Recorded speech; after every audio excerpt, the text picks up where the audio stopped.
যেই হেরে গেল তোলামূল, যেই ওনার পদ কেড়ে নিল নির্মম মহিলা, তখনই ওনার বিবেক দংশন হলো, তখনই ওনার এইসব কথাগুলো মনে পড়তে শুরু করলো। পুলিশ ছাড়া তৃণমূল নেই, পুলিশ এখন পুলিশের কাজ করছে, তাই তৃণমূলের নেতারা গর্তে ঢুকে গেছে। ভাইপো গ্রেপ্তার হবে, যত তাড়াতাড়ি হয় বঙ্গবাসীর তত মঙ্গল।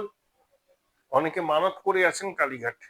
স্যার, অরূপ বিশ্বাস, কাকলি ঘোষ দস্তিদার, সুশান্তরা একের পর এক তৃণমূল থেকে পদত্যাগ করছেন। অরূপ চক্রবর্তী বলছেন যে মানবতার খাতিরে করেছি, এটা শুধু পদ থেকে রিজাইন নয়। এসব এত লেটে বুঝলে হয়? চ্যানেলে চ্যানেলে গিয়ে ফেরেব বাসটার সমর্থনে কথা বলতেন, সে দিনগুলো ভুলে গেছেন। এখন অস্তিত্ব টিকিয়ে রাখতে কে কত বড় বিজেপি, কত বড় হিন্দু, কত বড় রাষ্ট্রবাদী, সেটা প্রমাণ করার একটা হিড়িক তৈরি হয়েছে। তবে অরূপ চক্রবর্তী এই ছেলেটি সম্পর্কে আমার একটু অন্য ধারণা আছে। ও শিক্ষিত ছেলে, লেখা চাকরি করতো মুম্বাইতে।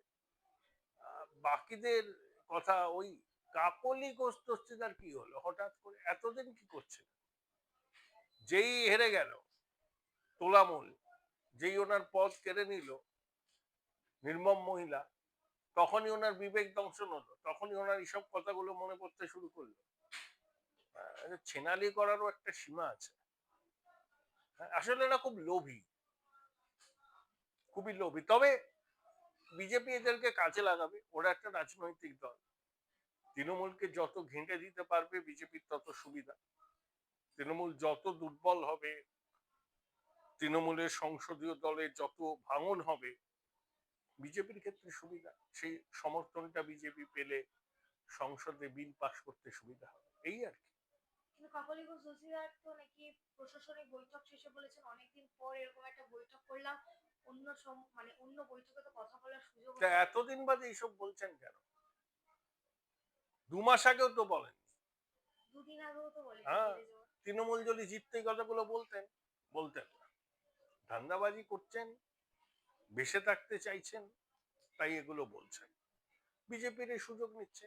বিজেপি একটা রাজনৈতিক দল, যত তৃণমূলকে ওরা ঘেঁটে দিতে পারবে, আনস্টেবল করতে পারবে, রাজনৈতিক ভাবে বিজেপির তত সুবিধা, সেটা তারা করছে। কিন্তু এই নেতারা এখন যতই বিবেকের কথা বলুন না কেন, এতদিন এদের বিবেক কি শুয়েছিল, ঘুমিয়েছিল? হঠাৎ শীতঘুম থেকে জেগে উঠে এদের মনে হচ্ছে যে তৃণমূল আমলে মুখ খুলতে পারতাম না। সব ফালতু কথা, ভেসে থাকতে চাইছে। বুঝতে পেরেছেন তৃণমূলে গেলে 2029 সাল জিততে পারবো না, বিজেপিতে গেলে যদি টিকিট টিকিট পাওয়া যায় তখন একটা চেষ্টা করা যেতে পারে। এইসব করছেন, এদের বিশ্বাসযোগ্যতা নেই, তোলামূলের কারুরই বিশ্বাসযোগ্যতা নেই।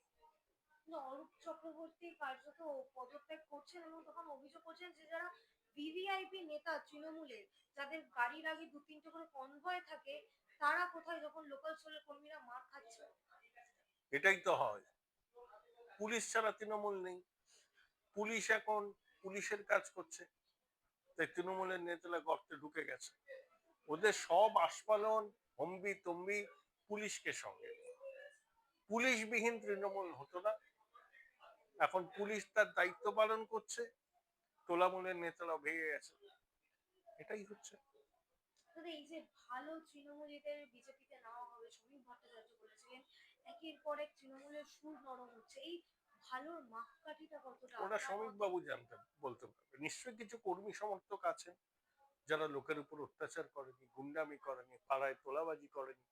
তৃণমূল হলেও তারা তৃণমূল জমানাতেও কোণঠাসা ছিল।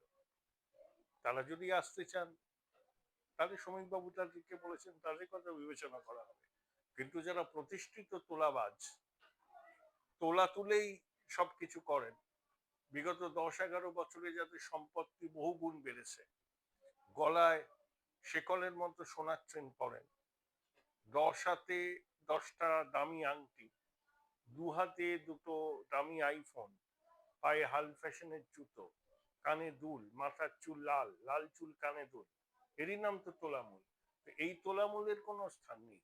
এই যে একের পর এক রক্ষা কবচ নিরাপত্তা তুলে নেওয়া হচ্ছে। ভাইপো গ্রেপ্তার হবে, যত তাড়াতাড়ি হয় বঙ্গবাসীর তত মঙ্গল। অনেকে মানত করে আছেন কালীঘাট মায়ের কাছে, যেদিনকে ভাইপো গ্রেপ্তার হবে সেদিনকে পুজোর ডালি নিয়ে মায়ের কাছে যাবেন। এই দুর্বৃত্ত ভেরেববাজ ভাইপো বাংলার রাজনীতিকে কলুষিত করেছে। বাংলার রাজনীতিতে এত তোলাবাজি ছিল না তো।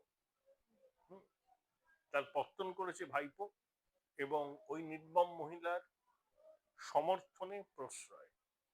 হরিশ মুখার্জি স্ট্রিটের মতো জায়গায় অত বড় একটা রাজপ্রাসাদ বানালো, তো নির্মম মহিলা বাবু বলে বলতে পারেনি, হ্যাঁ রে বাবু তুই এত মাল পেলি কোত্থেকে, তুই করিসটা কি, যে এত বড় রাজপ্রাসাদ বানালি, ভিতরে আবার এসকালেটার, সাবধানে থাকিস, এমন কিছু করিস না। সেসব তো বলেনি, বরঞ্চ উল্টে প্রশ্রয় দিচ্ছে, বাবু তুই করে যা করে যা করে যা, লোট, বাংলার সম্পদ লোট, চুরি কর, ডাকাতি কর, আমি তো আছি, আমি তো জেড প্লাস ক্যাটেগরি নিরাপত্তা তোকে দিয়ে দিচ্ছি, তুই শুধু লুটপাট কর বাবু। ওটাই তো করেছে। তার ফল হচ্ছে এই যে তৃণমূলের লোকজন মার খাচ্ছে, বাইরে বেরোলেই চোর বলবে, চোর চোর চোর চোর। লজ্জা শরম নেই, নির্মম মহিলারও নেই, পেরেববাসটারও নেই। হ্যাঁ, এখনো বড় বড় বুক করে ফেসবুক লাইভ করছেন, করছেন। বাংলার রাজনীতির ইতিহাসে কলঙ্ক এরা। বাংলা ডাইনি মুক্ত হয়েছে। একেবারে শেষ একটি প্রসঙ্গে যাব, ডিএ মামলা। ডিএ মামলা আবারও পিছিয়ে গেল। জুলাই মাসের 22 তারিখে ডিএ মামলা ডিএ পাবে, 30 তারিখে মিটিং আছে, 1 তারিখে আবার।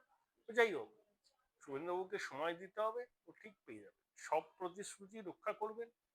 কোষাগারের হাল তো ভালো নয়, তাড়াহুড়ো করলে চলবে না। এতদিন সরকারি কর্মচারীরা ধৈর্য ধরে অপেক্ষা করেছেন, আরো কয়েকটা দিন করুন।